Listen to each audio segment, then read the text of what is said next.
শুভ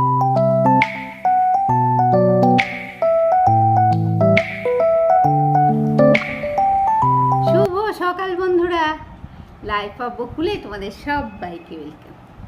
আশা করি সবাই ভালো আছো, সুস্থ আছো আর খুব খুশি খুশি আছো, তাই তো? আমি একটু অসুস্থ হয়ে গেছিলাম, কি করব বলো, শরীর থাকলে একটু খারাপ হবেই। সুস্থ হয়ে গেছি, এবারে চেষ্টা করছি রোজ আবার নিয়মিত যেভাবে ভ্লগ দিতাম সেইভাবেই দেবার। আর শরীর খারাপ মানে একটু জ্বর হয়েছিল, তার সাথে না আমার খুব ঘাড়ে ব্যথা হয়েছিল, মানে ঘাড় থেকে মাথার এদিকটাতে খুব ব্যথা হচ্ছিল। ওই জন্য একটু ঘাবড়ে গেছিলাম, ভাবছিলাম যে বোধহয় চোখে কিছু হলো নাকি। আসলে অনেকক্ষণ ধরে তো বসে এডিট করি, এটা তো একটা করি, এটারও মাথায় ছিল কি জানি আমার চোখে কিছু হলো নাকি। যেহেতু ঘাড় থেকে মাথা ব্যথা করছে ওই জন্যে বেশি ভয় পেয়ে গেছিলাম।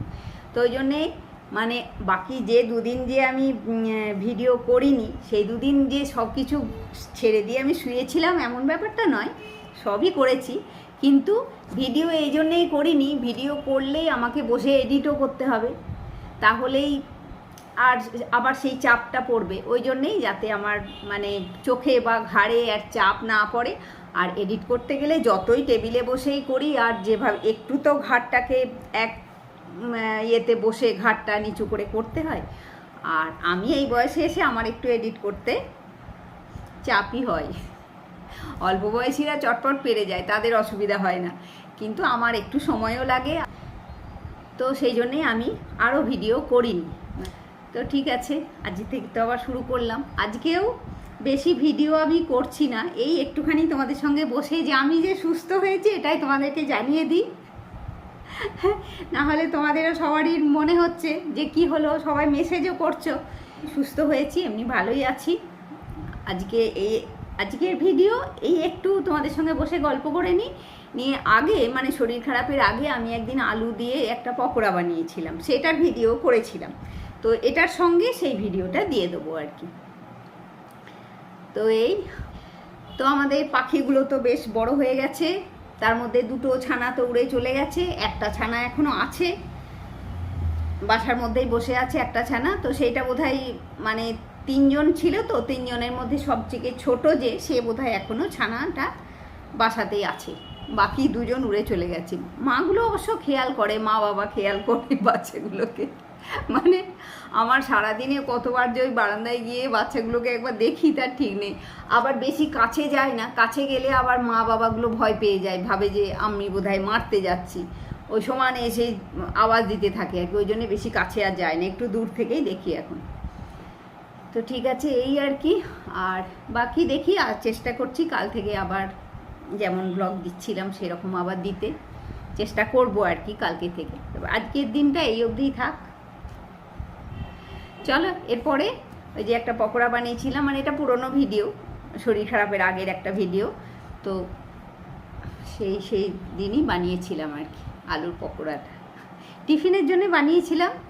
আর খুব ভালো হয়েছিল। মানে আমি তো তোমরা জানো আমি কোনো জিনিসটা বেশি ঝামেলা করতে চাই না, মানে চটজলদি স্মুথলি হয়ে যাবে, চটপট চটপট করে করব, হয়ে যাবে, তাড়াতাড়ি হয়ে যাবে, সেটাই আমি সবসময় প্রেফার করি আর কি। আর সেটা হলে কি হয় সব জিনিসটা। আর বেশি ঝামেলা করে কোনো জিনিস করতে গেলে তখন আর হয় না, মনে হয় ও বাবা এত ঝামেলা, তাহলে আর করবো না, এরকম মনে হয়। তো চলো, এটা পরে একটু গল্প করে নিলাম, তোমরা জেনে নিলে আমি সুস্থ আছি, ভালো আছি। তো ঠিক আছে বন্ধুরা, এই অবধি থাক। আর এরপরে ওই পকোড়াটা, হ্যাঁ দেখো, এই একটাই আলু, আর এই একটা আলু দিয়েই পুরো পকোড়াটা হবে। আর অনেকগুলো হয়েছিল, মানে একটা আলু বলে যে খুব কম হবে তা নয়, খোসা ছাড়ানো একটা আলু। এটাকে প্রথমে একটু জলে তো ধুয়ে নিলাম। আর দেখো তোমরা, আমি আলুটাকে একটু কুঁড়ে নেবো, হ্যাঁ, মানে গ্রেটার দিয়ে গ্রেট করে নেবো আলুটাকে। তো সেই কোঁড়া আলুটা দিয়েই আমি পকোড়াটা বানিয়েছিলাম, মানে খুব ভালো হয়েছিল, এমন কিছু ঝামেলা করিনি। মানে সকালবেলা টিফিনে ওই বোম্পাকে মুড়ি দিয়েই করে দিয়েছিলাম আর কি। তো ও তো এমনি পকোড়া টকোড়া খেতে ভালোই বাসে, মাঝে সাঝে আমি করিও নানা রকম কুমড়ো বা এটা ওটা। তো তো এইটা সেদিন মনে হলো ওই কুমড়ো আর বেগুনি আর কুমড়ি তো হামেশাই করি, তো দেখি একটা আলু দিয়ে এইভাবে করে দেখি কেমন হয় বলে করেছিলাম, কিন্তু এত ভালো হয়েছিল মানে আমি নিজেও ভাবিনি যে হ্যাঁ সত্যি এটা এতটা ভালো হবে, এরকমটা আমিও ভাবিনি। তো তারপরে দেখলাম খুব ভালো হয়ে গেছে। দেখো আলুটা প্রথমে কুড়ে নিলাম, নিয়ে কিন্তু আলুটা জলের মধ্যে দিলাম, মানে জলে একটু ভালো করে ধুয়ে নেবো, একদম চেপে চেপে জল থেকে তুলে নেবো, যাতে মানে আলুর মধ্যে আর জল না থাকে। হ্যাঁ, এমনিতেই আলুতে তো একটু নুন টুন দিলেই আলুতে একটু জল বেরোয়, তো সেই জন্যে আলু একদম ধুয়ে খুব ভালো করে চিপে চিপে নিগড়ে আমি তুলে নিলাম পুরো আলুটাকে। আর এত সহজে সিম্পলভাবে করেছি, কোনো পেঁয়াজ রসুনও নেই, কিচ্ছু নয়, মানে ওই শুধু আলু আর একটু চলো তোমরা দেখতে থাকো এরপরে আমি কি করে কি করছি। দেখো, আর এই জলটা কিন্তু ফেলে দেবে না, এই জলটা গাছে দিয়ে দেবে। আর দিলাম হাফ চামচ জিরে গুঁড়ো, হাফ চামচের একটু বেশি ধনে গুঁড়ো, আর একটু লঙ্কা গুঁড়ো। এতে কিন্তু হলুদ আমি দেবো না, কেননা পকোড়া তো যদি হলুদ দিই আলুর মধ্যে, তো পকোড়াতে একটা হলুদের স্মেল আসতে পারে, মানে কাঁচা হলুদের একটা স্মেল থাকলে কিন্তু সেটা ভালো লাগে না।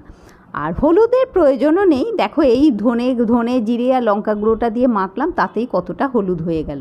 আর একটু নুন দিলাম, মানে নুন মানে প্রয়োজন মতন পরিমাণ মতন নুনটা দেবে। আর নুনটা দিয়ে আবার এটাকে একটু খুব ভালো করে চটকে নেবে, মানে পুরো আলুটাতে যেন নুনটা খুব ভালো করে মিক্স হয়। তো এই চটকে নিয়ে এবারে এর মধ্যে আমি বেসন আর চাল গুঁড়ো দেবো। তো বেসন দিলাম, দেখো 2 চামচ বেসন দিলাম, আর 2 চামচ চাল গুঁড়ো দেবো, মানে যতটা বেসন দিলাম ততটাই কিন্তু চাল গুঁড়ো দেবো। ওটা 2 চামচ বেসন দিলাম শুরুতে, এটা কিন্তু আমি চাল গুঁড়ো দিচ্ছি। হ্যাঁ, তো চাল গুঁড়ো দিলে কি হয়, মানে এই পকোড়াতে মানে খুব বেশ মচমচে হয় জিনিসটা আর কি। আর এমনিতে আমার চাল গুঁড়ো তো বাড়িতে এনে রাখাই থাকে, মানে রূপচর্চাতেও লাগে বা এইসব পকোড়া টকোড়া করতেও লাগে। তো শুরুতে বেসন আর চাল গুঁড়োটা দিয়ে খুব ভালো করে আগে চটকে নেবে, চটকে নিয়ে তারপরে জল দেবে। শুরুতেই কিন্তু জল দেবে না, যতটা প্রয়োজন হবে সেরকম আস্তে আস্তে, জল কিন্তু বেশি লাগবেও না, খুব কমই লাগবে। এটা একটু ঢাকা দিয়ে রাখলাম। ওদিকে চলো একটা সুন্দর মশলা বানাবো, যেটার জন্যে এই পকোড়াটা একদম অন্য রকমের স্বাদ হয়েছিল। অন্য রকমের শুধু স্বাদ না, স্বাদ গন্ধ দুটোই হয়েছিল এই মশলাটা দেওয়ার জন্য। তো ওই 1 চামচ মতন সর্ষের তেল দিলাম, আর তাতে দিলাম একটু কালো সর্ষে, হ্যাঁ কালো সর্ষে ফোড়ন দিলাম, আর একটুখানি কারি পাতা, আমার বাড়িতে কারি পাতা শুকনো রাখা থাকে, সেই কারি পাতা কয়েকটা কারি পাতা শুকনো আমি দিয়ে দিলাম। এটাকে একটু ভেজে নেব, ভেজে নিয়ে ওই আলুটার মধ্যে আবার আমি মিক্স করে দেবো, দিয়ে দেবো আর কি আলুটার মধ্যে। তা সেটার জন্যেই কিন্তু জিনিসটার যে একটা সুন্দর স্মেল পকোড়াটার মধ্যে এসেছিল, মানে একদম অন্যরকম একটা সুন্দর গন্ধ হয়েছিল জানো তো, এই কারি পাতা আর সর্ষে ভাজাটা দেওয়ার জন্যেই কিন্তু সেটা হয়েছিল। আর এটা ঢাকা দেওয়া ছিল, মানে ঢাকা দিয়ে রাখলাম, সেই সময়ের মধ্যে ওইটাকে ভেজে নিলাম, যে ঢাকা দিয়ে যে অনেকক্ষণ রেখেছিলাম এমনটা নয়, ওইটা ভেজে নিলাম, নিয়ে এটা আবার পুরো যেটা আমি ডো বানিয়ে রেখেছি আলুটা কুঁড়ে সেইটার সঙ্গে এটাকে আমি পুরোটাকে চটকে দেবো। মানে কারি পাতা আর সর্ষেটা দেওয়ার জন্যেই কিন্তু এটার একটা বেশ একদম অন্যরকম মানে গন্ধ, অন্যরকম স্মেল পকোড়াটার, সেটা কিন্তু এই কারি পাতা আর সর্ষেটা দেওয়ার জন্যেই হয়েছিল। খুব ভালো হয়েছিল খেতে, মানে আমি বারবার বলছি এই জন্যেই, মানে তোমরা অবশ্যই বানাবে। দেখো বেশি আমি কিন্তু যে জিনিসটায় বানাই, কোনো জিনিসে বেশি ঝামেলা করে বানাই না, খুব সহজেই সিম্পলভাবেই বানাই। তো এটাকে আমি খুব ভালো করে মিক্স করে নিলাম চামচ দিয়ে, দিয়ে এটার মধ্যে অল্প একটা টুকরো ছোট্ট মতন একটুখানি আদা কুঁড়ে দিয়ে দিলাম। আর এই আদা, কারি পাতা আর সর্ষের একসঙ্গে যে গন্ধটা না, এটাই তোমার মানে কি বলবো মাত করে দেবে আর কি। তুমি অন্য আননোন কাউকে না বলে খাইয়ে দেখো, মানে সে চমকে যাবে যেটা তুমি কি খাওয়ালে। হ্যাঁ, আর একটু কাঁচা লঙ্কা কুচি করে দিয়ে দিলাম। তো লঙ্কাটা না দিলেও হবে, আমি অবশ্য লঙ্কা গুঁড়ো দিয়েছি, কিন্তু আমার মনে হলো যে মুখে একটু লঙ্কা পড়লে ভালোই লাগবে, সেই জন্যে আমি দিলাম। এবারে এটাকে পুরোটাকে আমি খুব ভালো করে চামচ দিয়ে মিক্স করে নিলাম। আর ওদিকে চলো আমি তেলটাও রেডি করে রেখেছি, মানে ওই সানফ্লাওয়ার অয়েল আমার বাড়িতে যেটা ইউজ হয় সেটাই আছে। তেলটা দিকে গরমও হয়ে গেছে, চলো এবারে আমি এক এক করে সব পকোড়াগুলো দিয়ে দিই তেলের উপরে।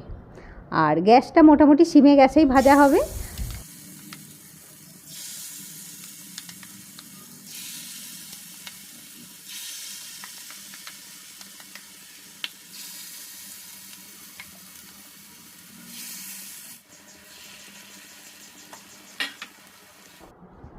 দেখো পকোড়াগুলো মিনিট 5 মতন সিমে গ্যাসেই রাখা থাকলো একইভাবে।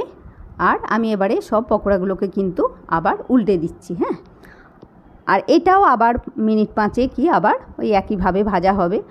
আর এই ভাজবার সময় কিন্তু গ্যাসটা সিমেই রাখবে, কেননা হাই ফ্লেমে দিলে মানে ওপরটা তোমার পুড়ে যাবে, চটপট করে ভাজা হয়ে যাবে, কিন্তু ভেতরটা যে একটা কি বলবো, ভেতরটা সুন্দর একটা ভাজা কিন্তু এই সিমে গ্যাসে দিলেই তবেই হবে। হ্যাঁ, দেখো এবারে নাড়াচাড়া করে নিলাম।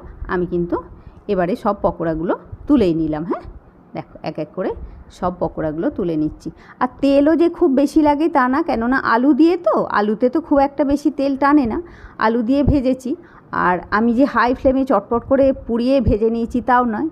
দেখো আমি বাটির মধ্যে দিচ্ছি, কত সুন্দর হয়েছে দেখো, মানে খুব ভালো হয়েছে। তোমরা আরামসে বানিয়ে ফেলতে পারো, মানে বাড়িতে কেউ এলে বা নিজেরা খাবার জন্য এমনি আরামসেই বানিয়ে ফেলতে পারো। তো ঠিক আছে বন্ধুরা, চলো একটু সাজিয়ে টাজিয়ে দিই এদিকে, আর আমি ওদিকে টাটা করছি। হ্যাঁ, নেক্সট ব্লগে তোমাদের সাথে আবার দেখা হচ্ছে বন্ধুরা, ততক্ষণের জন্যে টাটা। আর আজকে ব্লগ যদি ভালো লাগে অবশ্যই একটা লাইক করবে, কমেন্ট করে বলবে। হ্যাঁ, দেখো আমি একটা মানে কেক ভেঙে তোমাদেরকে দেখাচ্ছি, কি ভালো হয়েছে, আর খেতে তো তুলনায় নেই, খুবই ভালো হয়েছে। তো আবার সবাইকে ভালোবাসা জানিয়ে আজকে ব্লগটা আমি শেষ করছি বন্ধুরা, টাটা।